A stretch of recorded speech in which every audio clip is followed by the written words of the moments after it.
এর মধ্যে কিছু অপরাধ আছে, কিছু পাপ আছে, কিছু গুনাহ আছে, যেই গুনাহগুলোর সাজা শুধু আখিরাতেই দেওয়া হবে না, আল্লাহ রাব্বুল আলামিন নগদে দুনিয়াতে ওই পাপিষ্ঠকে বুঝিয়ে দিবেন। ওই পাপের শাস্তি দুনিয়াতেও তাকে পেতে হবে, আখিরাতেরটা তো থাকবেই। এরকম কিছু পাপ এবং অপরাধ কোরআন এবং হাদিসে বর্ণিত হয়েছে। এরকম 10টি পাপ, 10টি অপরাধের কথা আজ আমরা জানবো ইনশাআল্লাহ। এর ভিতরে সর্বপ্রথম, যেই অপরাধ করার শাস্তি শুধু আখিরাতে দেওয়া হবে না, আখিরাতের শাস্তি তো দেওয়া হবেই, দুনিয়াতেই আল্লাহ তাআলা ওই অপরাধীকেই এই অপরাধের শাস্তি দিবেন, দিয়ে ছাড়বেন। এর মধ্যে প্রথম যে অপরাধের কথা বলতে চাই তা হলো মা বাবার অবাধ্যতা, মা বাবার নাফরমানি, মা বাবার সাথে বেয়াদবি করা, তাদের অসম্মান অশ্রদ্ধা করা, তাদের অধিকার নষ্ট করা, খর্ব করা। এটা এমন একটা অপরাধ, এই অপরাধের শাস্তি আল্লাহ শুধু আখিরাতে দিবেন তা নয়, ওই নরাধমকে, মা বাবার অবাধ্য এবং নাফরমান সন্তানকে আল্লাহ তাআলা দুনিয়াতে তার এই পাপের প্রায়শ্চিত্ত ভোগ করানো ছাড়া মৃত্যু দিবেন না। এ বিষয়ে মুস্তাদরাক হাকিমের বর্ণিত একটি হাদিস আছে। নবী আলাইহিস সালাম বলেছেন, বাবানি মুআজ্জালানি উকুবাতুহুমা ফিদ দুনিয়া আল বাগয়ু ওয়া উকুকুল ওয়ালিদাইন। মা বাবার নাফরমানি এর শাস্তি দুনিয়াতে নগদ দেওয়া হবে, আখিরাতটা তো আছেই। সেটা কখনো কখনো হতে পারে তার অবাধ্য সন্তানকে দিয়ে তাকে আল্লাহ তাআলা শাস্তি দিবেন, সেটা যেমন হতে পারে। আবার এমনও হতে পারে তার সন্তান নেই কিংবা সন্তানরা অবাধ্য না, আল্লাহ তাআলা তাকে অন্যভাবে অপমান অপদস্থ করে, লাঞ্ছনা দিয়ে, কষ্ট দিয়ে, তার থেকে নেয়ামত ছিনিয়ে নিয়ে কোনো না কোনো ভাবে আল্লাহ তাআলা তাকে শাস্তি দিবেনই দিবেন। তবে হ্যাঁ, যেই কোনো অপরাধের পর যদি কোনো মানুষ আল্লাহর কাছে তওবায়ে নাসুহা করে, খাঁটি অন্তরে তওবা করে, লজ্জিত হয়, মাপ চায়, ফিরে আসে, তার কথা ভিন্ন, আল্লাহ তাআলা তাকে মাফ করবেন। কারোর যদি বাবা মা দুনিয়াতে বেঁচে থাকেন আর বাবা মার প্রতি তার কখনো অশ্রদ্ধা হয়, অসম্মান হয়, বেয়াদবি হয়, তাহলে সেটার প্রায়শ্চিত্ত হলো বাবা মার কাছে মাপ চাওয়া, চোখের পানি ফেলে দিয়ে। যতক্ষণ পর্যন্ত অন্তর থেকে তারা ক্লিয়ারেন্স না দিবেন যে ঠিক আছে তোমার ব্যাপারে আর কোনো দুঃখ আমার অন্তরে নেই, ততক্ষণ পর্যন্ত মা বাবার কাছে ক্ষমা চাইতে থাকা, এটা হলো এই অপরাধের তওবা। এখানে শুধু মুখে আস্তাগফিরুল্লাহ বললে কখনো তওবা হবে না, বরং মা বাবার কাছে মাপ চাইতে হবে। আপনি যদি আপনার স্ত্রী সন্তানদের সামনে, মা বাবার সামনে বেয়াদবি করেন, তাহলে তাদের সামনেই আবার তাদের কাছে মাপ চাইতে হবে। আপনি যদি কারোর সামনে বাবা মাকে অসম্মান করে থাকেন, তাদের কোনো নির্দেশ লঙ্ঘন করে থাকেন, তাচ্ছিল্য প্রদর্শন করে থাকেন, ওই মানুষগুলোর সামনেই আবার আপনাকে প্রায়শ্চিত্ত করতে হবে। এটি হলো মা বাবার কাছে ক্ষমা চাওয়ার পদ্ধতি। আর যারা হতভাগাদের কাতারে পড়ে গেছেন, মা বাবার দুজনেই অথবা দুজনের কোনো একজনকে হারিয়ে ফেলেছেন, এখনো পর্যন্ত তাদের সাথে কৃত অপরাধ এবং জুলুম, অবিচার, যেটা আল্লাহ তাআলা সহ্য করবেন না, সে অপরাধের প্রায়শ্চিত্ত আপনি করতে পারেন নাই, দুনিয়া থেকে চলে গেছেন, তারা কিভাবে প্রায়শ্চিত্ত করবেন? তাদের প্রায়শ্চিত্তের কয়েকটা ধাপ আছে। নাম্বার 1, তারা মা বাবার হয়ে আল্লাহর কাছে অনেক বেশি ইস্তেগফার এবং চোখের পানি ফেলবেন। আল্লাহ, আমার বাবাকে, আমার মাকে আপনি মাফ করে দিন। নামাজ পড়ে পড়ে ভোর রাতে তাহাজ্জুদের সময়, জুমার দিন মাগরিবের আগে, আসরের পরে সূর্যাস্ত যাওয়ার সময়, গুরুত্বপূর্ণ দোয়া কবুলের কিছু সময় আছে। এই সময়গুলোতে হাত তুলে আল্লাহর কাছে চোখের পানি ফেলে মাপ চাইবেন। আল্লাহ, আমার বাবার প্রতি আমি অনেক অনেক অবিচার করেছি, আমার মায়ের প্রতি আমি অনেক অশ্রদ্ধা প্রদর্শন করেছি, যেটা আমার করা উচিত হয়নি। আল্লাহ তাআলা কোরআনে কারিমে তার ইবাদতের নির্দেশের পরেই যার কথা বলেছেন তিনি হলেন মা বাবা। রিদার রব্বি ফি রিদাল ওয়ালিদাইন ওয়া সাখাতুর রব্বি ফি সাখাতিল ওয়ালিদাইন। নবীজি সাল্লাল্লাহু আলাইহি সাল্লাম বলেছেন, কারোর মা বাবা যদি তার উপর সন্তুষ্ট থাকে তো আল্লাহ তার উপর সন্তুষ্ট, আর মা বাবা যদি অসন্তুষ্ট তো আল্লাহ তার উপর অসন্তুষ্ট। মা বাবা হলো মানুষের জান্নাতের দুয়ার, এটাকে ঠিক রাখলে মানুষের জন্য জান্নাতের পথ সুগম হয়। মোহতারাম হাজরিন, এই জন্য কোনো ইমানদার যদি তার মা বাবাকে হারিয়ে ফেলেন, দুজনের কোনো একজন চলে যান, এটা বড় দুর্ভাগ্যের কথা যে জীবদ্দশায় মাপ চাওয়া হয় নাই। প্রায়শ্চিত্ত করার জন্য প্রথম কাজ হলো মা বাবার হয়ে অনেক বেশি বেশি ইস্তিগফার করা, ক্ষমা প্রার্থনা করা, তাদের হয়ে আল্লাহর কাছে আপিল করা, দোয়া করা, আল্লাহ তাদেরকে মাফ করে দিন। এই কাজটি অনেক বেশি পরিমাণে করতে থাকা, দিল থেকে করতে থাকা এক। দ্বিতীয়ত যে কাজটা করতে হবে তা হলো, সহিহ মুসলিমে বর্ণিত একটা হাদিস থেকে আমরা জানতে পারি, নবী আলাইহিস সালাম বলেছেন, কোন ব্যক্তি তার বাবা মার প্রতি বাধ্যগত হওয়ার, তাদের অনুগত হওয়ার, তাদের প্রতি সদাচরণ করার একটা গুরুত্বপূর্ণ পার্ট এবং অংশ হলো মা বাবার অগোচরে কিংবা তাদের উপস্থিতিতে তাদের যে বন্ধু বান্ধব আছেন, তারা যাদের সাথে উঠা বসা করতেন, তাদের সহপাঠী যারা ছিলেন, সেই মানুষগুলোকে বাবা মার মতো সম্মান করা। ধরুন আপনার বাবা দুনিয়া থেকে চলে গেছেন, বাবার বন্ধু কারা ছিলেন, বাবার সহচর কারা ছিলেন, বাবার একান্ত কাছের কারা ছিলেন। আপনার বাবা বেঁচে থাকতে আপনার ছোট ভাই বোনদেরকে অনেক আদর করতেন, আপনার বাবার অনুপস্থিতিতে আপনি তাদেরকে আদর করলেন। আপনার বাবা বেঁচে থাকতে তার নাতি নাতনিদেরকে অনেক কেয়ার করতেন, তিনি নাই, আজকে আপনি তার হয়ে সেই কাজটা করলেন। আপনার বাবা বেঁচে থাকলে তার বন্ধু বান্ধবদের সম্মান করতেন, স্নেহ করতেন, ভালোবাসা দিতেন, দাওয়াত দিয়ে খাওয়াতেন, আপনি তার অগোচরে সেই কাজটা করলেন। এভাবে আপনার বাবা মা দুনিয়া থেকে চলে যাওয়ার পরও তাদের পক্ষ থেকে এই কাজগুলো করার মাধ্যমে আপনি বিররুল ওয়ালিদাইন বা মা বাবার প্রতি সদাচরণের কাজটা আঞ্জাম দিতে পারবেন। আল্লাহ তাআলা আমাদের সবাইকে মা বাবার সদাচরণকারী, মা বাবার অনুগত সন্তান হওয়ার তৌফিক দান করেন।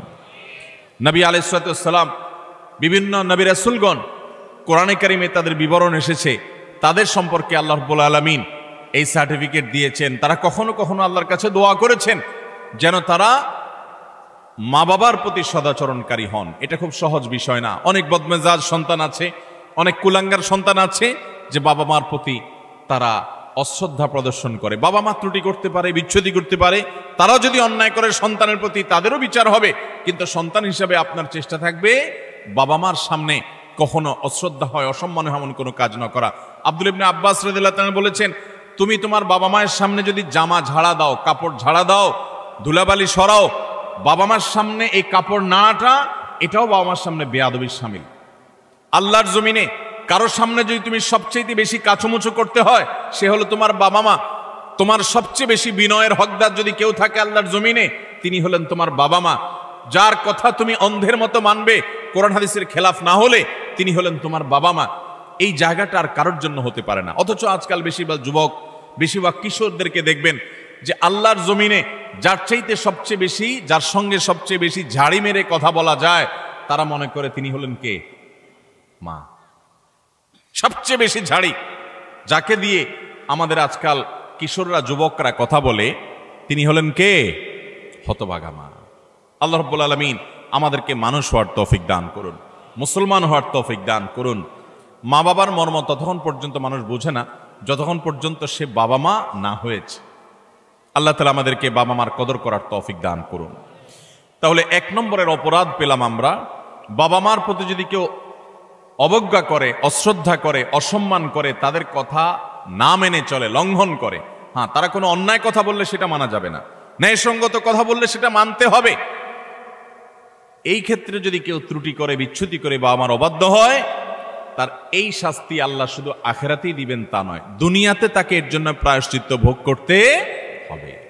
তবে যদি সে মাপ চেয়ে এটাকে সুরাহা করে ফেলে এবং এটা ক্ষমা চেয়ে নেয়, তাহলে আল্লাহ তাআলা আশা করা যায় মাফ করবেন। নাম্বার 2, কারোর প্রতি জুলুম, কারোর প্রতি অবিচার, গায়ের জোর খাটানো, মাস্তানি গুন্ডামি করা, প্রভাব প্রতিপত্তি দেখানো, যে কাউকে দুর্বল পেয়ে তার উপরে চড়াও হওয়া, কাউকে ঠকিয়ে নিজের কাজ সিদ্ধ করা, এই মানুষের প্রতি জুলুম, অবিচার, এটার শাস্তি আল্লাহ তাআলা দুনিয়াতে দেন। পৃথিবীর ইতিহাসে এমন একজন জালেম দেখাতে পারবেন না যে জালেম জুলুম করেছে আর তার প্রায়শ্চিত্ত তাকে দুনিয়াতে পেতে হয়নি। পৃথিবীর ইতিহাসের সর্বপ্রথম জালেম, মানব সভ্যতার, মানব ইতিহাসের সর্বপ্রথম জালেম ছিল কাবিল, আদম আলাইহিস সালামের ছেলে কাবিল। সে জুলুম করেছে নিজের আপন ভাই হাবিলের প্রতি। আল্লাহ তাআলা তার মুখ সম্মোচন করে দিয়েছেন, তাকে অপমান অপদস্থ করেছেন, তার এই কুকর্ম আল্লাহ তাআলা ফাঁস করে দিয়েছেন। এটি ছিল আল্লাহর পক্ষ থেকে তার জন্য দুনিয়ার শাস্তি, আখিরাতের শাস্তি তো আছেই। পৃথিবীর ইতিহাসে বহু জালেম গিয়েছে, নমরুদ জুলুম করেছে, আবু জাহাল জুলুম করেছে, উতবা সাহেবা জুলুম করেছে, অনেক পরাশক্তি জুলুম করেছে। আল্লাহ তাআলা তাদের প্রত্যেককে অপদস্থ করেছেন, অপমান করেছেন, তাদের মুখ সম্মোচন করেছেন, তাদের শাস্তি দিয়েছেন। তবে আল্লাহ ছাড় দেন, আল্লাহ ছাড় দেন। আল্লাহ বলেছেন, ইন্নামা নুমলি লাহুম, আমি ছাড় দিয়ে রাখি, ইন্না কাইদি মাতিন। ছাড় দেওয়ার পরে যখন ধরি, সে ধরাটা হয় বড় শক্ত, সেটা থেকে বাঁচার কোনো উপায় থাকে। জুলুম এমন অপরাধ, কোন মুসলমান যদি কোনো হিন্দুর প্রতি জুলুম করে, কোন নামাজি মানুষ যদি কোনো বেনামাজির প্রতি জুলুম করে, কোন ধার্মিক মানুষ যদি কোনো অধার্মিক মানুষের প্রতি জুলুম করে, তারপরও আল্লাহ তাআলার সাহায্য ওই মাজলুমের প্রতি থাকে, হোক সে অমুসলিম, হোক সে অন্য ধর্মের মানুষ, কারণ জুলুমকে আল্লাহ কখনো সহ্য করেন। ভাইরা আমার, পশু পাখি তাদের কোনো জান্নাতও নাই, জাহান্নামও নাই। পশু পাখির কোনো জান্নাত জাহান্নাম আছে? তাদের কোনো ইবাদত বন্দেগী আছে? আল্লাহ তাআলা কিয়ামতের দিন গরু ছাগলকে জিজ্ঞাসা করবেন, তোমার যৌবনকাল কিভাবে কাটাইছো? ঘাস খায় কাটছো নাকি শুয়ে শুয়ে কাটছো? আল্লাহ জিজ্ঞাসা করবেন। জিজ্ঞাসাবাদ হবে মানুষের এবং জিনের। পশু পাখির কোনো জিজ্ঞাসাবাদ হবে? পশু পাখির আল্লাহ জিজ্ঞাসা করবেন, ঘাস বেশি খাইছো কিনা, অপচয় করছো কিনা? তোমার মালিক তোমাকে ঘাস খাইতে দিছে, অর্ধেক খাইছে আর অর্ধেক ফালাইছো, অপচয় করছো, জবাব দাও। এরকম কোনো কথা আছে হাদিস কোরআনে? নাই। তাদের কোনো বিচার নাই। কিন্তু জুলুম এমন অপরাধ, পশু পাখি পর্যন্ত একজন আরেকজনের প্রতি জুলুম করে। একটা গরু অন্য গরুটার উপরে চড়াও হয়ে তাকে আক্রমণ করে রক্তাক্ত করে ফেলেছে, গায়ের জোর ছিল। একটা ছাগল শিং ছিল আর একটা শিং ছিল না, যার শিং ছিল সে শিং দিয়ে গুতগুতি করে অন্য আরেকটা ছাগলকে আহত করেছে, আঘাতপ্রাপ্ত করেছে। একটা মোরগ অন্য মোরগের প্রতি অবিচার করেছে। নবী করিম সাল্লাল্লাহু আলাইহি সাল্লামের সুস্পষ্ট হাদিস পাওয়া যায়, কিয়ামতের ময়দানে এই পশুগুলোকে আল্লাহ তাআলা মাটি হওয়া থেকে আবার পুনরায় সৃষ্টি করবেন এবং দুনিয়াতে যে যার প্রতি অবিচার করেছে সেই অবিচারের বিচার আল্লাহ করবেন। যে এখন তুমি যে দুর্বল ছিল সে সবল যে তার প্রতি জুলুম করেছে, তার প্রায়শ্চিত্ত স্বরূপ তাকে সে গুঁতো মারবে এবং এর শাস্তি পাবে। এরপর আল্লাহ বলবেন, কুনু তুরাবা, তোমরা আবার মাটি হয়ে যাও, আবার তারা মাটির সাথে মিশে যাবে। অর্থাৎ তাদের কোনো বিচার নেই। কিন্তু পশু পাখিও যদি একে অন্যের প্রতি জুলুম করে, আল্লাহ রাব্বুল ইজ্জত তার বিচার কিয়ামতের ময়দানে করবেন। তাহলে মানুষের জুলুম এটা কত জঘন্য হতে পারে, কত ভয়াবহ হতে পারে। কোরআনে কারিমে আল্লাহ তাআলা বলেছেন, ওমা রাব্বুকা বিযাল্লামিল লিল আবিদ, তোমার রব আল্লাহ তিনি বান্দার প্রতি কোনো জুলুম করেন না। আল্লাহ হাদিসে কুদসিতে বলেছেন, ইন্নী হারামতু যুলমা আলা নাফসি, আমি আল্লাহ বলেছেন তিনি আল্লাহ, তিনি তার নিজের প্রতি নিজে জুলুমকে হারাম করে দিয়েছেন। আল্লাহর উপরে কোনো হালাল হারাম করার কেউ আছে? হালাল হারাম করবে তো তিনি, যিনি মহান সৃষ্টিকর্তা, তিনি নিজে সৃষ্টিকর্তা, তাকে আবার হালাল হারাম বাতাবে কে? তার জন্য কোনো বিধিনিষেধ তো থাকার কথা নয়, কিন্তু তিনি নিজের প্রতি নিজে এটা আরোপ করেছেন যে আমি জুলুমকে আমার উপরে হারাম করে দিয়েছি। আজ সমাজের চতুর্দিকে তাকালে দেখবেন এই ভয়াবহ অপরাধ। আমরা অনেকে নামাজ কালাম পড়ছি, মুখে হয়তো দাড়িও আছে, আমি হয়তো নিজেকে মুসলমান দাবিও করছি, আমি হয়তো তাসবিহ তিলাওয়াতও করছি, অথচ আমি একজন রিকশাওয়ালাকে দুর্বল পেয়ে জুলুম করছি, আমি হয়তো অধীনস্থ কর্মচারীকে দুর্বল পেয়ে জুলুম করছি, আমি হয়তো আমার চাইতে আরেকজন একটু কম ক্ষমতা সম্পন্ন তাকে পেয়ে আমি চড়াও হচ্ছি, আমি হয়তো আমার মালিক অনুপস্থিত আছে এই দুর্বলতায় আমি তার সম্পদের প্রতি জুলুম করছি, তার কাজ ফাঁকি দিয়ে জুলুম করছি। এভাবে চতুর্দিকে দেখবেন জুলুমের এক মহোৎসব চলছে। আল্লাহ রাব্বুল আলামিন কোরআনে কারিমে পরিষ্কারভাবে জানিয়েছেন যে জুলুম যদি কেউ করে, এই জুলুম চুল পরিমাণও যদি করা হয়, এর বিচার আল্লাহ তাআলা করবেন। আখিরাতে শুধু বিচার হবে তা নয়। আমরা যে হাদিসটি আবু দাউদ এবং তিরমিজিতে পাই, সেই হাদিসে নবী সাল্লাল্লাহু আলাইহি ওয়াসাল্লাম বলেছেন, মা মিন যামবিন আজদারু আন ইউআজ্জিলাল্লাহু লিসাহিবিহি আল উকুবা ফিদ দুনিয়া মা মা ইয়াদখিরুহু ফিল আখিরাহ মিসলাল বাগয়ি ওয়া কাতিআতির রাহিম। জুলুম এবং অবিচার যদি কেউ করে, তো এর শাস্তি আখিরাতে যা আল্লাহ রেখেছেন তা তো হবেই, দুনিয়াতে নগদ শাস্তি ভোগ করা ছাড়া মানুষ পা নাড়াতে পারবে না। একজন জালিম দেখাতে পারবেন না যে জালিম জুলুম করতে করতে হাসতে হাসতে দুনিয়া থেকে চলে গেছে, তার ভেতরে ত্রাস সৃষ্টি হয়েছে, কোনো না কোনো ভাবে আল্লাহ তাআলা তার জীবনটাকে জীবন্ত জাহান্নাম করেছেন, অথবা অপমান অপদস্থ করেছেন, বা ভেতরে ভেতরে শাস্তি দিয়েছেন। এই শাস্তি ভোগ করা ছাড়া কোনো জালিম যেতে পারে না।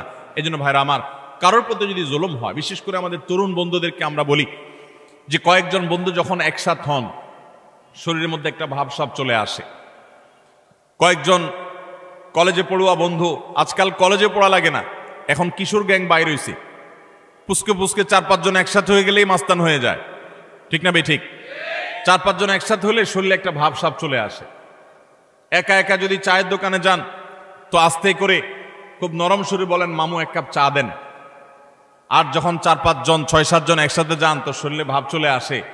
একবারে বেশি 2বার যদি ডাকা লাগে ওই টি বয়কে, ওই কর্মচারী বেচারাকে, তখন তার দিকে তেড়ে যান, শক্ত কথা বলেন, জোরে আওয়াজ করেন, ভাবখানা এমন যে আপনি কি হুনুরু হয়ে গেছেন।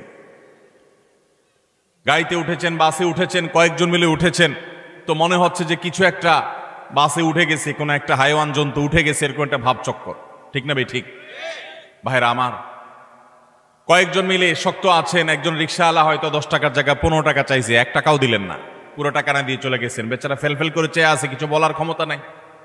মনে রাখবেন, এর সবগুলো আল্লাহর খাতায় লেখা হচ্ছে। একটি পাপ এমন নাই, একটি জুলুম নাই যে জুলুম আল্লাহর খাতায় লেখা হচ্ছে না। নবী করিম সাল্লাল্লাহু আলাইহি ওয়াসাল্লাম সেজন্য বলেছেন, সেদিন আসার আগে নিজেদের এই সকল মামলাগুলোকে নিষ্পত্তি করে ফেলো, মানুষের অধিকারগুলো দিয়ে ফেলো, যাদের প্রতি জুলুম করেছ মাপ চেয়ে সেগুলোকে ক্ষমা চেয়ে সবগুলাকে চূড়ান্তভাবে নিষ্পত্তি করে ফেলো। যেদিন এগুলোর বিচার যখন আল্লাহ শুরু করবেন তখন কাউকে ছাড় দিবেন না। নবী সাল্লাল্লাহু আলাইহি ওয়াসাল্লাম বলেছেন, আতাদরুনা মানিল মুফলিস, তোমরা কি জানো সবচেয়ে বড় ভিখারিকে, অভাবীকে? সাহাবীরা বলেছেন, আল মুফলিসু ফিনা মান লা দিনারাহু ওয়া লা দিরহামা, হে আল্লাহর রাসূল, আমাদের মধ্যে যার টাকা পয়সা নাই সেই তো অভাবী, আমরা জানি। নবীজি সাল্লাল্লাহু আলাইহি ওয়াসাল্লাম বলেছেন, আরে সেই অভাবী আসল অভাবী না, আসল অভাবীর পরিচয় তাহলে শুনো।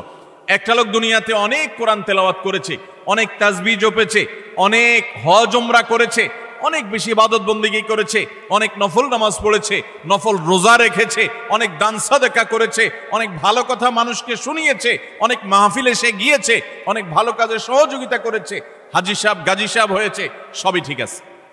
কিন্তু এত বিশাল পরিমাণ আমলের পাহাড় নিয়ে আল্লাহর কাছে তিনি হাজির হয়েছেন, তার আশা এত আমল করে আসছি, জান্নাত আমার ঠেকাবে কে?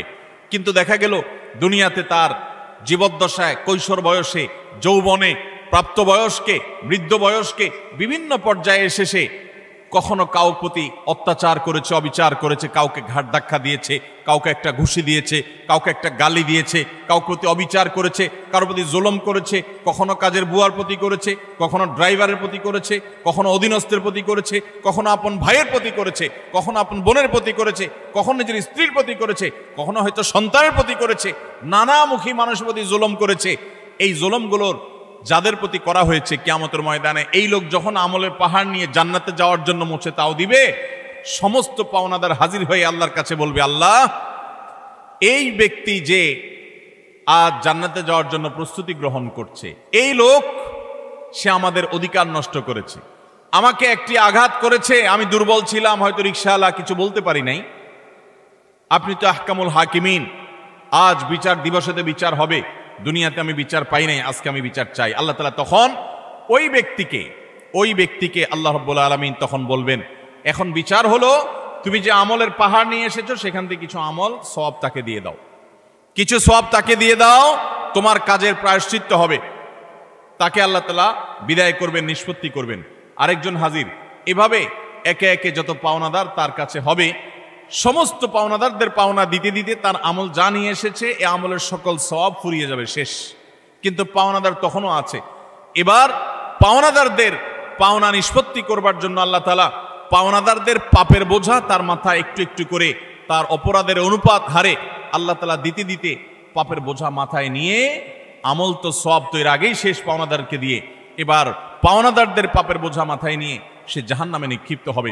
নবী সাল্লাল্লাহু আলাইহি ওয়াসাল্লাম বলেছেন, ওই লোকের মতো ভিখারি, তার মতো অসহায়, তার মতো অভাবী, তার মতো কপাল পোড়া আল্লাহর জমিনে আর কেউ হবে না। সেই অভাব যেন আমাদের না হয়। এজন্য ভাইরা আমার, দুনিয়ার জীবনে আমার কারোর প্রতি যেন কোনো জুলুম না হয়, কোনো অবিচার না হয়, গায়ের জোর যেন আমি না দেখাই। আল্লাহ যেন আমাকে মনুষ্যত্ব, এটা যেন আমার মধ্যে অর্জন করতে পারে। বিশেষ করে তরুণ এবং কিশোর বন্ধুরা, বয়সের কিছু পাগলামো আছে, বয়সের কারণে শরীরে কিছু গরম ভাব আসে, খবরদার, কারোর প্রতি যদি কখনো রাগ করেও ফেলেন, অবিচার করেও ফেলেন, শয়তানের প্ররোচনায় পড়ে সাথে সাথে তার কাছে মাপ চেয়ে নেবেন, নিষ্পত্তি করে ফেলবেন, এটা রেখে দিবেন না। কারণ আল্লাহর খাতায় প্রত্যেকটা অপরাধ লিপিবদ্ধ হবে। এটা তো আখিরাতের কথা। আজ আমরা যেটি বলছি তা হলো, নবী করিম সাল্লাল্লাহু আলাইহি ওয়াসাল্লাম বলেছেন, আখিরাতের যে শাস্তির কথাটা তো আছেই, কিন্তু কারোর প্রতি যদি কেউ জুলুম করে, দুনিয়াতে আল্লাহ রাব্বুল আলামিন তাকে সেই জুলুমের শাস্তি, প্রায়শ্চিত্ত তাকে দিবেন, এর মুখোমুখি তাকে হতেই হবে। আল্লাহ তাআলা আমাদেরকে জুলুমের মতো এই পাপ অপরাধ থেকে বেঁচে থাকার তৌফিক দান করুন। 3 এবং 4 এবং 5 এই তিনটি আরেকটি হাদিসে আসেছে। 3 নম্বর হলো আত্মীয়তার সম্পর্ক ছিন্ন করা, 4 নম্বর হলো কথায় কথায় মিথ্যা কথা বলা, এবং 5 নম্বর হলো আমানতের খেয়ানত করা। কেউ টাকা রেখেছে, আপনি মেরে দিলেন, কারোর কাছ থেকে বাকি নিয়েছেন, আর ওই লোকের চেহারাও মারালেন না, সামনেও গেলেন না, কারোর কাছ থেকে হাওলাত নিয়েছেন, এরপর তার মোবাইল নম্বরই ব্লক করে ফেললেন। কেউ আপনাকে কোনো কথা বলছে কারোর কাছে না বলতে আপনি সবার কাছে বলে বেড়ালেন, কারোর কোনো গোপন তথ্য আছে এটা ফাঁস করে দিলেন। এরকম যত প্রকার আমানতের খেয়ানত আছে এই সবগুলোর কারণে আল্লাহ তাআলা দুনিয়াতে নগদ শাস্তি দিবেন। তাহলে 3 নম্বর হলো আত্মীয়তার সম্পর্ক ছিন্ন করা, 4 নম্বর হলো মিথ্যা, 5 নম্বর হলো খেয়ানত, আমানত নষ্ট করা। এই কয়েকটা পয়েন্ট একসাথে তাবরানীতে বর্ণিত হয়েছে। নবী সাল্লাল্লাহু আলাইহি ওয়াসাল্লাম বলেছেন যে কয়েকটা অপরাধ আছে, এগুলোর শাস্তি আখিরাতে হওয়ার পাশাপাশি দুনিয়াতে হওয়াটা অধিকতর উপযুক্ত হবেই হবে, এর কোনো বিকল্প নাই, ব্যত্যয় নাই, আল্লাহ তাআলা এটি করবেনই। তার ভিতরে একটা হলো আত্মীয়তার সম্পর্ক ছিন্ন করা। অনেক মানুষ আছেন নিজের আপন ভাইয়ের সাথে সম্পর্ক ভালো নাই, বোনের সাথে সম্পর্ক ভালো নাই, কোনো যুক্তি খাটবে না। আপনার ভাই খারাপ এই যুক্তি দিবেন, বোন খারাপ সে যুক্তি না, সে খারাপ আপনি তো খারাপ হবেন না, আপনাকে তো ভালো হতে হবে। আপনি নিজে থেকে তার প্রতি সদাচরণ করার চেষ্টা করবেন, আপনি তার সাথে নিজে থেকে উইলিংলি মিশতে যাবেন, তার কল্যাণ চাইবেন, তার জন্য দোয়া করবেন। হ্যাঁ, তার সাথে মিশতে গেলে সে ক্ষতি করে, সে মামলা মোকদ্দমা করে, সে শত্রুতা করে, তাহলে ভিন্ন কথা, আপনি যান বাঁচানোর জন্য দূরে থাকতে পারবেন। কিন্তু আত্মীয়তার সম্পর্ক রক্ষা করা সুন্নত না নফল? আত্মীয়তার সম্পর্ক রক্ষা করা কি নফল কাজ না সুন্নত কাজ? ফরজ। 5 ওয়াক্ত নামাজ পড়া যেরকম ফরজ, রমজানে রোজা রাখা যেরকম ফরজ, আত্মীয়তার সম্পর্ক রক্ষা করাটাও কি? অনেক মুসলমান এটা জানেন না। আপনার ভাই বোন, তার সাথে আপনার সুসম্পর্ক বজায় রাখতে হবে। আত্মীয়ের তালিকায় রক্ত সম্পর্কীয় যাদের সাথে আপনার ব্লাডের কানেকশন আছে, এই রক্ত সম্পর্কীয় আত্মীয়দের মধ্যে সবচাইতে অবহেলিত আত্মীয়ের নাম হলো ফুফু। সবচাইতে অবহেলিত আত্মীয়ের নাম কি? ফুফু। কজন বলতে পারবেন যে ফুফুর সাথে নিয়মিত যোগাযোগ করেন? যাদের ফুফু আছে কজন যোগাযোগ বলতে পারবেন? অল্প কয়েকটা হাত উঠছে। বেশিরভাগ মানুষ ফুফুদের সাথে কোনো সুসম্পর্ক নাই। হ্যাঁ, কোনো কোনো ক্ষেত্রে ফুফুরাও অমানুষের মতো ভাতিজার প্রতি, ভাতিজিদের প্রতি আচরণ করে, আছে কিছু বিচ্ছিন্ন ঘটনা, কিন্তু তারপরও ভাতিজা হিসাবে আপনার চেষ্টা থাকবে যে আমার বাবার বোন, আমাদের শরীরের রক্ত একই রক্ত, অতএব তার প্রতি আমার অধিকার, তার প্রতি আমার কর্তব্য আছে, তার প্রতি আমার দায়িত্ব আছে। সেই দায়িত্ববোধ থেকে অন্তত সুসম্পর্ক বজায় রাখা, খোঁজ খবর নেওয়া। আজকাল মোবাইলের যুগে খোঁজ খবর নেওয়া খুব সহজ, কিন্তু মুশকিল হলো সোশ্যাল মিডিয়া নামে যে সমস্ত নেটওয়ার্ক, যে সমস্ত অ্যাপ, যে সমস্ত সুযোগ সুবিধা আমাদের কাছে আসছে আজ, এগুলো আমাদের সবচেয়ে বেশি আনসোশ্যাল করে দিয়েছে। এই সোশ্যাল মিডিয়া আমাদের এক একজনের 5000 করে বন্ধু তালিকায় আছে। অনেকের এই 5000 ফুল। 5000 বন্ধুর হক আদায় করতে করতে নিজের রক্ত সম্পর্কে আত্মীয়দের সাথে 6 মাসে একবার ফোনে কথা বলার টাইমও আমরা পাই না। ঠিক কিনা বলেন ভাইরা আমার? আপনার এই ফেক বন্ধু, কাগজে বন্ধু, ফেসবুকীয় বন্ধু, কোরআন এবং হাদিসের আলোকে এদের কোনো হক আপনার কাছে সে অর্থে? অথচ বন্ধু আপনার পোস্টে লাইক মারছে, আপনি পাল্টা লাইক না মানলে বন্ধু নাখোশ হয়ে যায়। এই জন্য ঘুরে ঘুরে তার ওয়ালে গিয়া লাইক মারা লাগে। বন্ধু আপনার পোস্টে কমেন্ট করছে, আপনি কমেন্ট না করলে, রিপ্লাই না দিলে সে নাখোশ হয়ে, জন্য রিপ্লাই দেওয়া লাগে। মেসেঞ্জারে নক করছে, রিপ্লাই দেওয়া লাগে। এই 5000 এই সমস্ত কাগজে বন্ধু আর ফেসবুকীয় বন্ধুর হক আদায় করতে গিয়ে আসল আপন যারা, তাদেরকে আজকাল আমরা ভুলে গেছি। আল্লাহ তাআলা আমাদেরকে আত্মীয় স্বজনের হক আদায় করার তৌফিক দান করুন। আপনি আপনার রক্ত সম্পর্কীয় আত্মীয়দের সাথে খোঁজ খবর রাখতে হবে। আপনার খালা আপনার রক্ত সম্পর্কীয় আত্মীয়, আপনার মামা আপনার রক্ত সম্পর্কীয় আত্মীয়, আপনার চাচা আপনার রক্ত সম্পর্কীয় আত্মীয়। আমাদের সমাজে দেখবেন যে চাচা এবং ফুফু, তাদের সাথে একসাথে থাকার কারণে, জমিজমার ব্যাপার স্যাপার থাকার কারণে অনেক সময় বুঝের অমিল হয়, গন্ডগোল হয়, মামলা মোকদ্দমা পর্যন্ত জড়ায়, মনোমালিন্য হয়। কিন্তু তারপরও দিন শেষে তারা আপনার রক্ত সম্পর্কীয় আত্মীয়। আপনি একজন মুসলমান হিসাবে তাদের সাথে সম্পর্ক ছিন্ন কখনো করতে পারবেন না, কোনো যুক্তিতে না। হ্যাঁ, সে আপনার ক্ষতি করছে, বাধ্য হয়ে আপনি ছিন্ন করতে হচ্ছে বা দূরে থাকতে হচ্ছে, ভিন্ন কথা। এছাড়া অন্য কোনো যুক্তিতে আপনি আত্মীয়তার সম্পর্ক ছিন্ন করতে পারবেন না। অনেক লোক বলে আমার আত্মীয়, সে তো আমার খোঁজ খবর নেয় না, আমি একা নেওয়া লাগে। হ্যাঁ, আপনি একা নিবেন, আপনি আল্লাহর কাছে সওয়াব পাবেন। সে নিচ্ছে না, সে দায়ী হবে, অপরাধী হবে। সে নিচ্ছে না, এই যুক্তিতে আপনি তাকে ছিন্ন করার অধিকার। আল্লাহ তাআলা আমাদেরকে আত্মীয়তার সম্পর্ক রক্ষা করার তৌফিক দান করুক। চাচা এবং ফুফুদের খোঁজ খবর নেব তো ইনশাআল্লাহ। চাচা তো ভাই, ফুফাতো ভাই বোন, তাদের খোঁজ খবর নেব তো ইনশাআল্লাহ। এগুলো তো অনেক পরের কথা। অনেক কপাল পড়া আছে নিজের আপন ভাই বোনের সাথেও যোগাযোগ। কত বন্ধু তার, কত দোস্ত তার, কত আপন তার, অথচ রক্ত সম্পর্কীয় এই মানুষগুলোর প্রতি তারা খেয়াল রাখে না। নবী করিম সাল্লাল্লাহু আলাইহি ওয়াসাল্লাম বলেছেন, আল্লাহ রাব্বুল আলামিন হাদিসে কুদসিতে বলেছেন যে ব্যক্তি আত্মীয়তার সম্পর্ককে রক্ষা করবে, সংযুক্ত করবে, তাদের সাথে কানেক্টেড থাকবে, আল্লাহ তাআলা ওই ব্যক্তির সাথে কানেক্টেড থাকবেন। আর যে ব্যক্তি আত্মীয়তার সম্পর্কের সাথে সম্পর্ক ছিন্ন করে ফেলবে, আত্মীয়ের সাথে সম্পর্ক ছিন্ন করবে, রাখবে না, আল্লাহ তাআলা বলেছেন কাতাআহুল্লাহ, আল্লাহ তাআলা তার সাথে সম্পর্ক ছিন্ন করে ফেলবেন। এবং লা ইয়াদখুলুল জান্নাতা কাতি', আত্মীয়তার সম্পর্ক ছিন্নকারী জান্নাতে প্রবেশ করবে। কোন যুক্তিতে আত্মীয়তার সম্পর্ক আপনি ছিন্ন করতে পারেন না। রাগ করে 3 দিন অভিমান করতে পারেন, এর বেশি না। আল্লাহ আমাদেরকে এই অপরাধটি থেকে বেঁচে থাকার তৌফিক দান করুন। আত্মীয়তার সম্পর্ক রক্ষা করলে ওই ব্যক্তিকে আল্লাহ তাআলা দুনিয়াতে নগদ শাস্তি দিয়ে থাকেন আখিরাতের শাস্তির পাশাপাশি। আর 4 নম্বর হলো মিথ্যা, কথায় কথায় মিথ্যা, সবার সাথে মিথ্যা, তার জীবনটা মিথ্যার উপরে। এই মিথ্যাবাদীদের উপর আল্লাহ বলেছেন যে লানাতুল্লাহি আলাল কাযিবিন, আল্লাহর লানত, আল্লাহর অভিশাপ এবং আল্লাহর গজব নাজিল হয় মিথ্যাবাদীদের উপরে। এজন্য ঈমানদার কখনো কথায় কথায় মিথ্যা বলতে পারে। 5 নম্বর হলো খেয়ানত, যেটা বললাম যে আমানতের খেয়ানত, অর্থের দিক থেকে খেয়ানত, কথার দিক থেকে খেয়ানত, বিভিন্ন দিক থেকে খেয়ানত। আপনি কারোর কোনো কিছু নকল করলেন, ফেসবুকে আজকাল যে খেয়ানত হয় সেটা হলো একজনের লেখা কপি করে এনে আপনার ওয়ালে সুন্দর করে পোস্ট করে দিলেন, সবাই আপনাকে বাহবা দিল, ভাই মাশাআল্লাহ আপনি তো সুন্দর লেখেন, দেখা যায় আসলে আপনি এটা চুরি করে আনছেন আরেকজনেরটা। এটা হলো খেয়ানত, এটা হলো আমানতের। এখন আজকাল তো বই পুস্তকেই হয় ডাইরেক্ট, অথচ এই খেয়ানত ফেসবুকেও পোলাপান করতে এখন বড় বড় শিক্ষাবিদরা বই পুস্তকেই এই আকাম করছেন। অতএব এই সমস্ত খেয়ানত, এটা কোনো মুসলমানের চরিত্র হতে পারে? মুসলমান কখনো এই 2 নম্বরই করবে। অতএব আমানত আমরা রক্ষা করব তো ইনশাআল্লাহ। নবী সাল্লাল্লাহু আলাইহি ওয়াসাল্লাম বলেছেন ইযা হাদ্দাসা আর-রাজুলু ফালতাফাতা ফাহিয়া আমানা, তোমার সাথে কেউ কথা বলেছে, কথা বলার পর সে সেখান থেকে সরে গেছে, সাথে সাথে ওই কথাটা তোমার কাছে আল্লাহর পক্ষ থেকে আমানত হয়ে গেছে। এই আমানত রক্ষা করার চেষ্টা করব তো ইনশাআল্লাহ। আপনার কাছে কেউ এখান থেকে কোনো কথা বলেছে, আপনার কাছে হোয়াটসঅ্যাপে একটা মেসেজ পাঠাইছি, কয়দিন পরপরই দেখবেন ফেসবুকে প্রায় সময় দেখবেন যে স্ক্রিনশট আউট হয়ে গেছে, হয় কি হয় না? স্ক্রিনশট কি হয়ে গেছে? এটা প্রচার হয়ে গেছে। আপনার সাথে এখান থেকেও আলাপ করেছে, আপনি তার কোনো দুর্বল দিক পাইছেন, কোনো কারণে শত্রুতা উদ্ধার করা দরকার, আপনার সাথে সে একান্তের আলাপচারী থাকে, আপনি ফেসবুকে প্রচার করে দিলেন। এটা আমানতের খেয়ানত, এটা মানুষের প্রাইভেসি লঙ্ঘন। ইসলাম মানুষের প্রাইভেসিকে এত গুরুত্ব দেয় যে কেউ যদি কারোর বাড়িতে উকি মারে, এবং দেখার চেষ্টা করে তার ব্যক্তিগত সময়কার উঠা বসা, কাজ কাম, অ্যাক্টিভিটিস, নবী আলাইহিস সালাম বলেছেন এটা এমন জঘন্য অপরাধ যে এই লোকের চোখ উফড়ে ফেলার মতো অপরাধ সে করেছে। আজকাল দেখবেন প্রায় সময় অমুকের আইডি হ্যাক করেছে, অমুক আইডি হ্যাক করে সেখান থেকে তার ব্যক্তিগত সব তথ্য সে ফাঁস করেছে, এটা করেছে সেটা করেছে। কেউ কারোর মোবাইল ফাইলে ঘাটাঘাটি করে তার ব্যক্তিগত জিনিসপত্র ঘাটাঘাটি শুরু করে। এগুলো সবগুলো আমানতের খেয়ানত।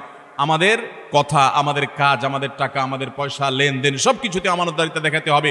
আমানতের খেয়ানত যারা করে, আপনি কাউকে আমানতের খেয়ানত করবেন, আল্লাহ তাআলা আপনাকে এই পরিস্থিতির মুখোমুখি করবেন। বিদায় এ ধরনের গুনাহ থেকে আমরা বেঁচে থাকবো ইনশাআল্লাহ। নাম্বার 6, কোন মুসলমানকে অপমান করা। আমাদের যুবকদের কাছে আজকাল সবচাইতে প্রিয়, সবচেয়ে পছন্দের পাপ হলো এটা, যে পাপটা করতে আমাদের যুব সমাজ সবচেয়ে বেশি মজা পায়, স্বাদ পায়, এনজয় করে। রসিয়ে রসিয়ে যে পাপটা করে আমাদের যুবক বন্ধুরা, সেটা হলো কাউকে অসম্মান করা, অপমান করা। দেখবেন 2-4 জন বন্ধু মিলে আরেকজনকে নিয়ে টিজ করছে, আরেকজনকে নিয়ে উত্ত্যক্ত করছে, আরেকজনকে নিয়ে বাজে কথাবার্তা বলছে। এমনকি আপনার ইউনিভার্সিটিগুলোতে আমরা প্রায় সময় দেখি যে কি হয়ে থাকে, র্যাগিং এর শিকার হয় ছোট ভাইয়েরা, জুনিয়ররা, এবং এটাকে তারা মনে করছে তাদের অধিকার। মানুষ যখন অসভ্য হয়ে যায়, পশুদের মধ্যে এই কালচার নাই যে একে অন্যকে অপমান করে তারা এরকম অসভ্যের মতো আনন্দ উৎসব করে, এটা তাদের মধ্যে পর্যন্ত নেই। আল্লাহ তাআলা সেজন্য এই মানুষগুলোর সম্পর্কে বলেছেন উলাইকা কাল আনআমি বাল হুম আদাল, যাদের হিতাহিত জ্ঞান নেই, ভালো মন্দ পরখ করার মতো ক্ষমতা নেই, অন্যায় করে আবার সে উল্লাস করে, ফুর্তি করে, এই মানুষগুলো চতুষ্পদ জন্তুর চাইতে আরো খারাপ, কারণ চতুষ্পদ জন্তু এত খারাপ হতে পারে না। অতএব আমাদের যুবক বন্ধুরা, কোনোদিন কাউকে অপমান করে, কাউকে কষ্ট দিয়ে, কাউকে আঘাত করে, আসেন 4-5 বন্ধু একসাথে, এক বেচারা একা একা যাচ্ছে, তাকে নিয়ে হাসাহাসি করলেন, ঠাট্টা মশকরা করলেন, ইয়ারকি ফাজলামতি করলেন, তাকে অপমান করলেন, তাকে অপদস্থ করলেন, তাকে বেইজ্জত করলেন, অথচ এটা তার জন্য কষ্টের, এটা তার জন্য বেদনার, এটা তার জন্য যন্ত্রণার। আপনি যে মানুষ হয়ে থাকেন, আপনি যে মুসলমান হয়ে থাকেন, তো আপনার হাসি তামাশার নামে, বন্ধু বান্ধবের সাথে আড্ডার নামে আপনি কখনোই অপকর্ম করতে পারেন? নবী করিম সাল্লাল্লাহু আলাইহি সাল্লাম বলেছেন, আবু দাউদে বর্ণিত হয়েছে, কোনো মানুষ সে যদি আরেকজনকে অপমান করে এমন একটা জায়গায় যেখানে ওই লোকটা অপমান থেকে বাঁচার চেষ্টা করছে, সে চায় কেউ তার জন্য সাহায্যের হাত বাড়িয়ে দেখ, সেখানে আপনি তাকে আরো অপমান করলেন, তাহলে আপনি নিশ্চিত জেনে রাখেন, লিখে রাখেন, আপনার জীবনে এরকম পরিস্থিতি আসবে যে আপনি কোনো পরিস্থিতিতে মানুষের সাহায্যের জন্য আপনি হাত বাড়াবেন, কিন্তু সাহায্য পাবেন না, পাবেন অপমান। কারণ মানুষকে অপমান করলে তার শাস্তি আল্লাহ তাআলা দুনিয়াতে নগদ দিয়ে থাকে। আল্লাহ তাআলা এই অপরাধ থেকে, এই গুনাহ থেকে আমাদেরকে বেঁচে থাকার তৌফিক দান করুন। ভাইরা আমার, ভালো মুসলমান হওয়ার জন্য ভালো মানুষ হতে হবে। আপনি কয়েক বন্ধু মিলে একসাথে হাসি ফুর্তি করতে পারেন, আনন্দ তামাশা করতে পারেন, খেলাধুলা করতে পারেন, ক্রীড়া কৌতুক করতে পারেন, শরিয়ার সীমানায় থেকে আপনি সেটা করতে গিয়ে কাউকে নিয়ে আপনি হাসাহাসি করতে পারেন। একটা মেয়ে হাঁটে হেঁটে যাচ্ছে, আপনি দেখে ওই মেয়েটাকে শুনিয়ে শুনিয়ে এমন কথা বললেন যে কথা শুনে মেয়েটার মানসিকভাবে আঘাতপ্রাপ্ত হচ্ছে, আপনি তাকে অপদস্থ করছেন, নোংরা কথা বলছেন। যুবকদের মধ্যে এই রোগ আছে না নাই? জনে জনে ঘরে ঘরে আজকে এই রোগ ভরে গেছে। ভাইরা আমার, আল্লাহ আপনাকে বিবেক দিয়েছেন, আপনি আনন্দ অবশ্যই করতে পারেন, আপনি অবশ্যই কৌতুক করবেন, আপনি অবশ্যই ক্রীড়া করবেন, আপনি অবশ্যই রসিকতা করবেন, বন্ধুদের সাথে মজা করবেন, কিন্তু আপনার মজা আরেকটা মানুষের কষ্টের কারণ, আপনার মজা আরেকটা মানুষের অপমানের কারণ হতে পারে না। আপনার বিবেককে জিজ্ঞাসা করুন, কোনো পশু এত নিচে নামে না। আল্লাহ তাআলা আমাদের যুবকদেরকে সঠিক এবং সুন্দর পথে চলার তৌফিক দান করুন। মনে রাখবেন, এই সমস্ত অপকর্মের একটা শাস্তি তো আপনাকে নগদে পেতেই হবে, সেটা হলো অপরাধ বোধের অদৃশ্য দাহন। অনেক লোক আছে দেখবেন, বৃদ্ধ বয়সে এসে হাজী সাহেব, গাজী সাহেব, দাড়িওয়ালা, হজরতজি ইত্যাদি সেজে যায়, কিন্তু উনি জানেন উনি যৌবন বয়সে বহু মেয়েকে উত্ত্যক্ত করেছে, বহু ছেলের গায়ে হাত তুলেছে, বন্ধু বান্ধব মিলে বহু অন্যায় করেছে, বহুত আকাম কুকাম করেছে। এই সমস্ত আকাম কুকামের কথা যখন মনে হয়, তখন অপরাধ বোধের একটা জ্বালা আছে ভেতরে, সে নিজেকে নিজে জানে যে আমি কত খারাপ ছিলাম, এই যন্ত্রণায় সে ভুগতে থাকে। আর যারা যৌবনকালে এই সমস্ত অন্যায় এবং পাপাচার থেকে বেঁচে থেকে তাদের যৌবনকে পরিচ্ছন্ন করে, পড়াশোনা করে, কেরিয়ার গড়ে তোলে, সামাজিক কর্মকাণ্ড করে, বন্ধু বান্ধব মিলে ক্রীড়া কৌতুক করে, শরিয়ার সীমানার মধ্যে থেকে কারোর প্রতি অবিচার অন্যায় করে না, তাদের এই জীবনের সবচেয়ে নগদ আল্লাহ তাআলার পক্ষ থেকে যে পুরস্কার আছে, তাহলে মানসিকভাবে সে ফিল করে যে আমি অন্যায় করি নাই, আমি অবিচার করি নাই, আমি যৌবন বয়সে ভালো কিছু কাজ করতে পেরেছি। আল্লাহ আমাদেরকে যৌবনকালে ভালো কোনো কাজ করার তৌফিক দান করুন। আমরা এই সমস্ত অনাচার থেকে বেঁচে থাকবো তো ইনশাআল্লাহ। আজকাল যুবকদেরকে দেখবেন, প্রায় সময় দেখবেন রোস্টিং ভিডিও বানায়। ভিডিওর নাম কি? Roasting video. রোস্টিং ভিডিও মানে কি? একজনকে রোস্ট করে। এতদিন আমরা শুনছি মুরগি রোস্ট করে, এখন পোলাপান কি রোস্ট করে? মানুষ রোস্ট করে।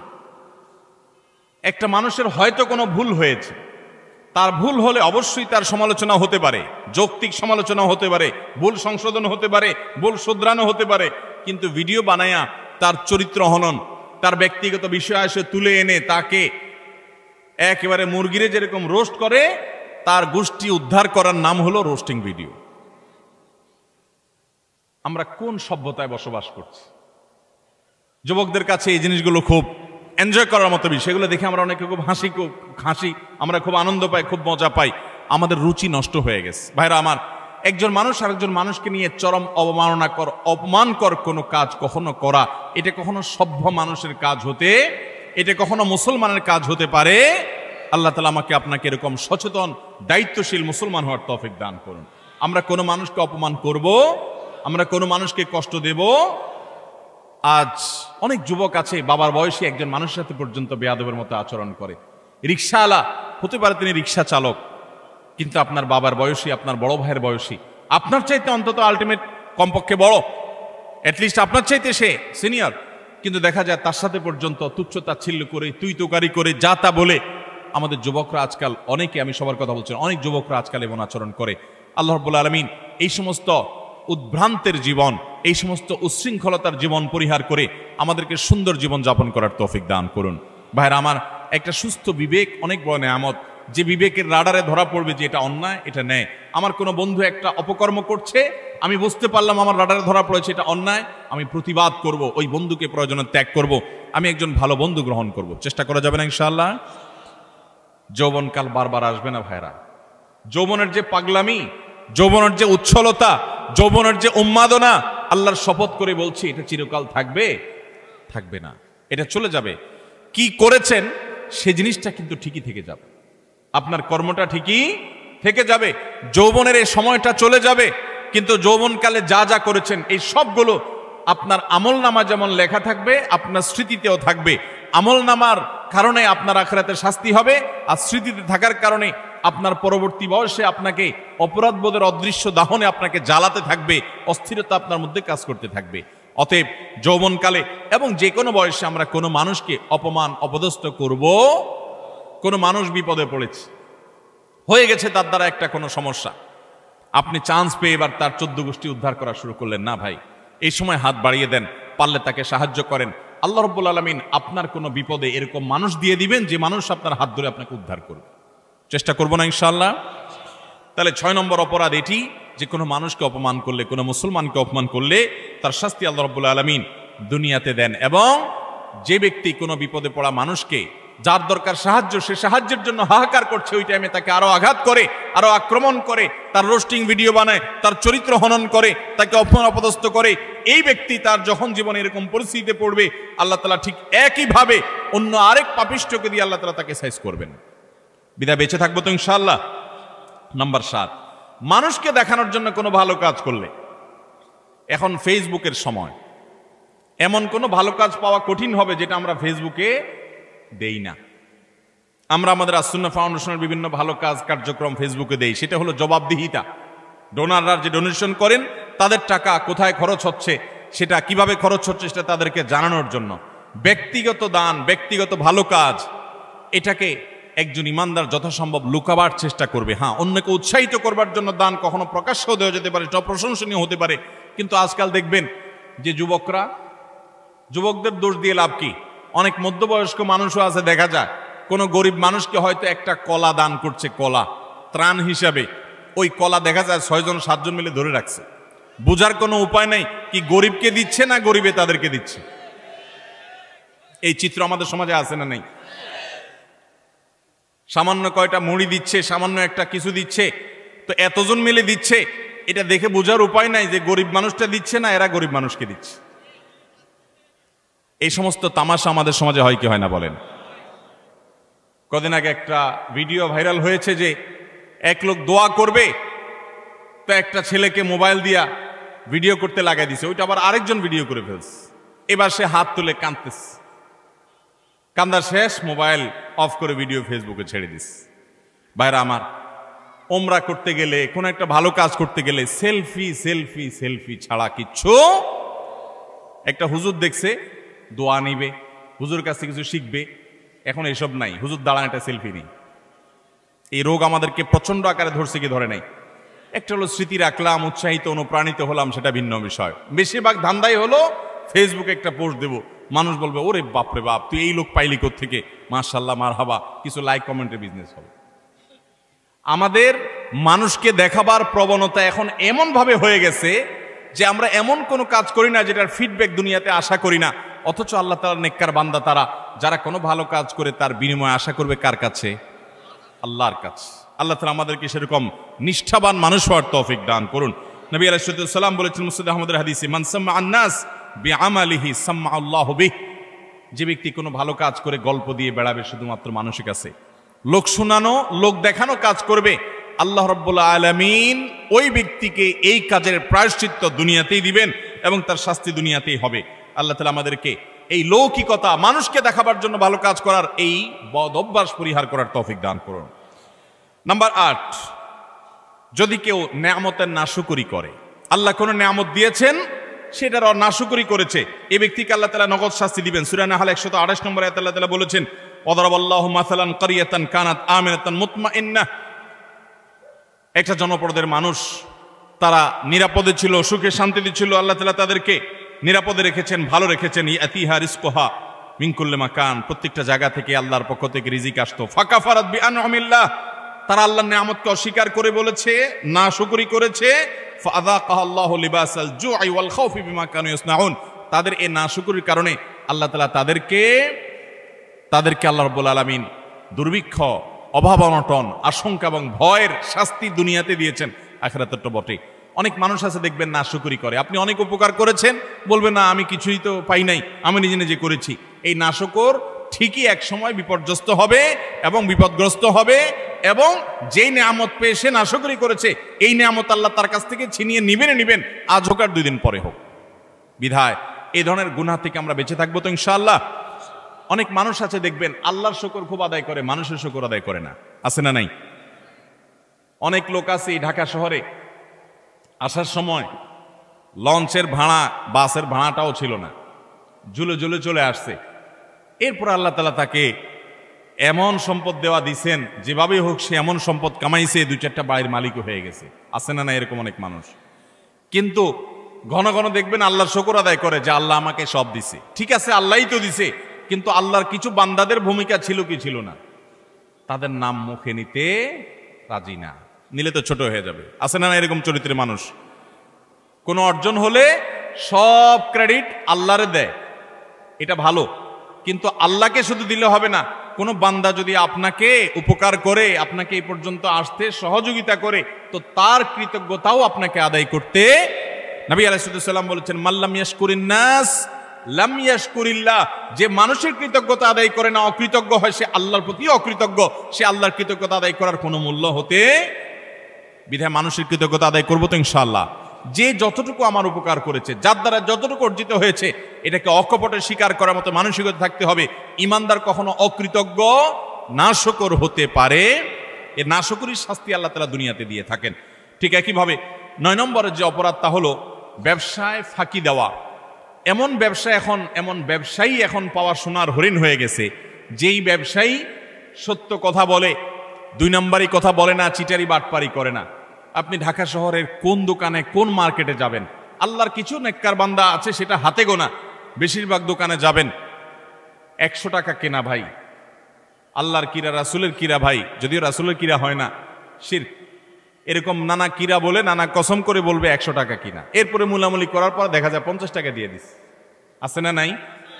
গতকালকে চট্টগ্রামের মাহফিলে একজন একটা প্রশ্ন লিখে দিস, বলে ভাই, দোকানে মিথ্যা কথা বলতে বলতে অনেক সময় দেখা যায় একটা কাস্টমারের সাথে সত্য বলবো নিয়ত করছি, তবুও মুখ দিয়ে মিথ্যাটাই চলে আস। নিজের বউ দোকানে গেছে, যা জিজ্ঞাসা করছে তোমার এটা কত কিনা পড়ছে, ওইটাও বলে আল্লাহর কিরা এত টাকা, মিথ্যা কথা। পরে বলে ও সরি থুকু, তুমি তো কাস্টমার না, ঘরের বউ। মিথ্যা বলতে বলতে অনেক দোকানদার আছে এটা বিল্ট ইন হয়ে গেছে, অভ্যাসটা এমন হয়ে গেছে, এটা তার শরীরের, এটা তার অঙ্গের, এটা তার অস্তিত্বের সাথে মিশে গেছে। ঠিক না ঠিক ভাইরা আমার? কয় টাকা কামাই করবেন মিথ্যা কথা বলে? মিথ্যা কথা বলে যে টাকা কামাই করবেন, এগুলো দুনিয়া থেকে নিয়ে যেতে পারবেন? কাফনের কাপড়ের পকেট আছে? পকেটও নাই, নিয়ে যেতেও পারবেন? যাদের জন্য মিথ্যা কথা বলছেন, ছেলে সন্তান, স্ত্রী, পরিবারের লোকজন, আপনি দুনিয়া থেকে যাওয়ার পর কিয়ামতের ময়দানে যখন ফেরেশতারা মুগুর দেওয়ার জন্য ধরবে, যখন শাস্তি শুরু হওয়ার পরিকল্পনা হবে, তখন আপনার ছেলে মেয়েরা যায় বলবে, আল্লাহ আমার আব্বাকে কিছু বলিয়েন না, উনি যত 2 নম্বরে চিটারি বাটপারি করে ঢাকা শহরে বাড়ি গাড়ি করছে, এগুলো সব আমাদের জন্য করছে, ওনার একার জন্য করে নাই, অতএব শাস্তি আমাদেরকে দেন, ওনাকে ছেড়ে দেন, বলবে? আল্লাহ কোরআনে উল্টাটা বলেছেন, ইয়াউমা ইয়াফিরুল মারউ মিন আখিহি ওয়া উম্মিহি ওয়া আবিহি ওয়া সাহিবাতিহি ওয়া বানি। সেদিন মানুষ বাপকে দেখে সন্তান আরেক দিকে পালাবে, যে বাপ দেখা হলে যদি আমাকে আটকায়, যে তোদের জন্য অনেক কিছু করছি, আজকে আমি ফাঁসে গেছি। স্বামীকে দেখে স্ত্রী, স্ত্রী দেখে স্বামী পালাবে, বন্ধুকে দেখে বন্ধু পালাবে। লিকুল্লি ইমরিম মিনহুম ইয়াউমা ইযিন শাআনু ইউগনি, সবাই ইয়া নফসি করতে থাকবে। ভাইরা আমার, আল্লাহর জমিনে তার চাইতে বড় নির্বোধ কে হতে পারে, যে চুরি করে যাদের জন্য, ওই লোকগুলো তার চুরির কোনো দায় বহন করবে, আরাম করে ভোগ করবে ছেলে মেয়েরা, অথচ আপনি তার পাপের প্রায়শ্চিত্ত ভোগ করবেন। তাহলে আপনি কেন দোকানদারি করতে গিয়ে কাস্টমার সাথে মিথ্যা কথা বলবেন? আপনি সত্য কথা বলেন, কেনা বেচা আপনার কম হবে, ব্যবসা একটু কম হবে, আয় ইনকাম একটু কম হবে। মনে রাখবেন, এর বিনিময়ে শান্তিটা আল্লাহ তাআলা দুনিয়াতেও দিবেন, আখেরাতেও দিবেন। চেষ্টা করবো তো ইনশাআল্লাহ। ভাইরা আমার, ওজনে কম দেওয়া, দোকানদারি, ব্যবসা বাণিজ্যের মধ্যে মিথ্যা, প্রতারণা, আজ গোটা দুনিয়া দাঁড়িয়ে আছে মিথ্যার উপরে। সারা ঢাকা শহরের যত বিজনেস আছে, ম্যাক্সিমাম বিজনেসই দেখবেন, বিশেষ করে খুচরা পর্যায়ে ম্যাক্সিমাম বিজনেস দাঁড়িয়ে আছে মিথ্যার উপরে। ফল দোকানে যাবেন, উপর দিয়ে সব সুন্দর করে সাজা রাখছে, বড় বড় গুলা, নিচ দিয়ে সব ছোট ছোট গুড়া গুড়া, আছে না নাই? পোকা খাগুলো সব সরা রাখছে, উপর দিয়ে ভালোগুলো দিয়ে রাখছে। নবী করিম সাল্লাল্লাহু আলাইহি সাল্লাম একবার বাজারে গেলেন, গিয়ে দেখলেন যে এক লোক গমের স্তূপ নিয়ে বসে আছে, গম বিক্রি করছে। নবী করিম সাল্লাল্লাহু আলাইহি সাল্লাম ফিল্ড ভিজিটে গেলেন, সরাসরি মদিনা রাষ্ট্রনায়ক তিনি গিয়ে সোজা হাত ঢুকিয়ে দিলেন গমের ভিতরে, স্তূপের ভিতরে। সন্দেহ হলো তার, দেখলেন যে ভেতরে সব ভিজা গম, এটা ওজনে ভারী হবে আর শুকনাগুলো ওজনে কম হবে, পরিমাণে বেশি হবে সেখানে, তো ভিজাটার দাম কম হবে। ভদ্রলোক ভিজাগুলো নিচে, উপরে দিয়ে শুকনাগুলো দিয়ে বিক্রি করছে। নবী করিম সাল্লাল্লাহু আলাইহি ওয়াসাল্লাম বললেন, এই চিটারি কেন করলে তুমি তো একই দামে বিক্রি করছো, অথচ তোমার ভেতরে ভিজা গম। তখন তিনি বললেন, হে আল্লাহ রাসূল, বৃষ্টিতে ভিজে গেছে, আমি কি করবো, এই জন্য উপরে দিয়ে এগুলো দিয়ে দিচ্ছি। নবী সাল্লাল্লাহু আলাইহি ওয়াসাল্লাম, না, তুমি ভিজাগুলো আলাদা বিক্রি করবে, শুকনাগুলো আলাদা বিক্রি করবে, ভিজাগুলোর এক দাম হবে, শুকনাগুলোর আরেক দাম হবে। তুমি কেন এই বাটপারি এবং চিটারি করলে? মান গাসসা ফালাইসা মিন্না, মনে রাখবে যে মানুষকে প্রতারণা করে ব্যবসা বাণিজ্যে সে আমার উম্মত হতে পারে। আমরা প্রায় সময় যখন দেখি টেলিভিশনের স্ক্রিনে বা পত্রিকার পাতায় দাড়ি পাকা বুড়ো মানুষ, সুন্দর চাচা বাপ চাচার মতো দেখতে, নুরানি চেহারা, মাথায় টুপি আছে, কপালে সেজদা দিতে দাগও আছে, কিন্তু উনি ধরা পড়েছে কিসে? 2 নম্বর মাল বিক্রি করতে গিয়ে। হয় কি হয় না এগুলা? আমাদের অনেক মুসলমান মনে করে ইসলাম হলো নামাজ রোজার নাম। শুধুমাত্র ভাইরা আমার, ইসলাম নামাজ রোজার নাম যেমন, ঠিক এমনি ভাবে আমার লেনদেন, কায় কারবার, বেচা কিনা, ব্যবসা বাণিজ্য, সেখানেও সততার পরিচয় দেওয়া। অনেকে বলে, ভাই এরকম সততার পরিচয় দিতে গেলে আজকাল আর ভাত জুটবে না। ভাত জোটার দরকার নাই, চিড়া জোটক। ইমানদার কখনো নীতিতে ছাড় দিতে পারে। সততার সাথে চলবো তো ইনশাআল্লাহ। শুআয়ব আলাইহিস সালামের জাতি, তারা ব্যবসা বাণিজ্যে এরকম 2 নম্বরই করতো। আল্লাহর গজব তাদের উপরে নাজিল হয়েছে। এই উম্মত কিয়ামতের আগ পর্যন্ত আল্লাহর গণগজব আসবে না, ধ্বংস করবে না। নবী সাল্লাল্লাহু আলাইহি ওয়াসাল্লাম দোয়া করে গেছেন যেন এটা না আসে। কিন্তু এইরকম পাপের পাপিষ্ঠ অপরাধী খারাপ ব্যবসায়ী, তাদেরকে আল্লাহ দুনিয়াতে নগদ শাস্তি দিবেন। অন্য কোনো শাস্তি হোক আর না হোক, ওই যে ভেতরকার যে অদৃশ্য দাহন, জ্বালা, যন্ত্রণা, এটা আল্লাহ তাআলা দিবেন। অনেকে দেখবেন যে পারিবারিকভাবে অশান্তির সাগরে হাবুডুবু খাচ্ছে, কিন্তু আপনি দেখবেন উপর দিয়ে গাড়ি বাড়ি, ফিটফাট বেড, চাকচিক্যময় জীবন। আল্লাহ তাআলা আমাদেরকে এই ধরনের অপরাধ থেকে বেঁচে থাকার তৌফিক দান করুন।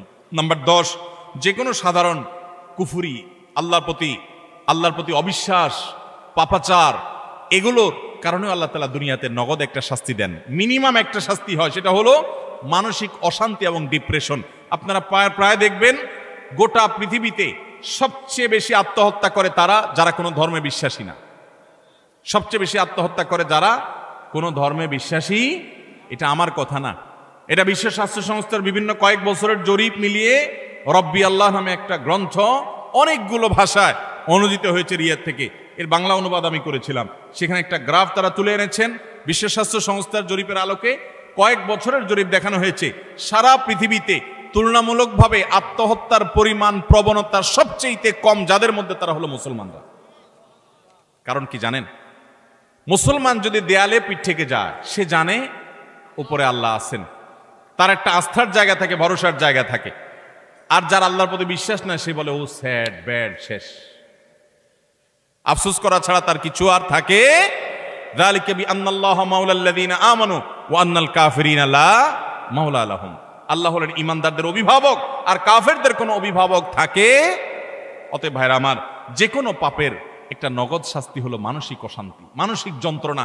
আপনি দেখবেন যারা আত্মহত্যা করে মারা যায়, প্রায় সময় দেখবেন এই যে কিছুদিন আগে, গত বছর সম্ভবত, একজন প্রতিষ্ঠিত একজন নায়ক, তার শ্বশুর আত্মহত্যা করে মারা গেলেন। কিসের অভাব বলেন? টাকা আছে, পয়সা আছে, গাড়ি আছে, হ্যাঁ কিছু দেনা হয়েছেন, কিছু পেরেশানি হয়েছে, এটা তো অনেক গরিব মানুষের হয়, অনেক ইমানদারের হয়। কিন্তু বেশিরভাগ ক্ষেত্রে দেখবেন ডিপ্রেশন, আর ডিপ্রেশন ছাড়া কিছু নাই। ঘুম আসে না, মদ খাওয়া ছাড়া ঘুম আসে না, ওষুধ খাওয়া ছাড়া ঘুম আসে না।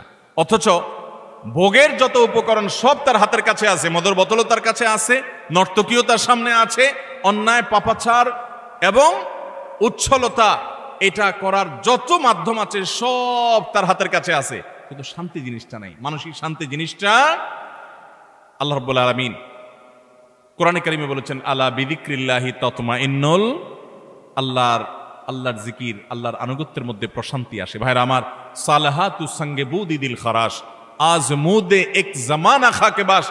পাপ বহুত করেছেন, পাপে মজা আছে আমি জানি। জিনা করেছেন, মাদকের দিকে হাত বাড়িয়েছেন, অন্যায় অনাচার করেছেন, অবৈধ পথে কামাই করেছেন, অনেক টাকা পয়সা করেছেন, কিছু স্বাদ পেয়েছেন আমি জানি। আজ মোদে এক জামানা খাকে বাস। আসুন এবার একটু ভিন্ন স্বাদ আস্বাদন করি। আল্লাহর বাধ্যগত হয়ে, আল্লাহর নাফরমানি ছেড়ে দিয়ে আল্লাহর গোলামের জীবন কিছুদিন পরীক্ষামূলক করে দেখেন। এটার যে স্বাদ দুনিয়াতে ভোগের জীবনে, সেই স্বাদ কখনো পাওয়া যায়? আল্লাহ আমাদের সবাইকে আল্লাহর সমস্ত নাফরমানি থেকে বেঁচে থাকার তৌফিক দান করুন।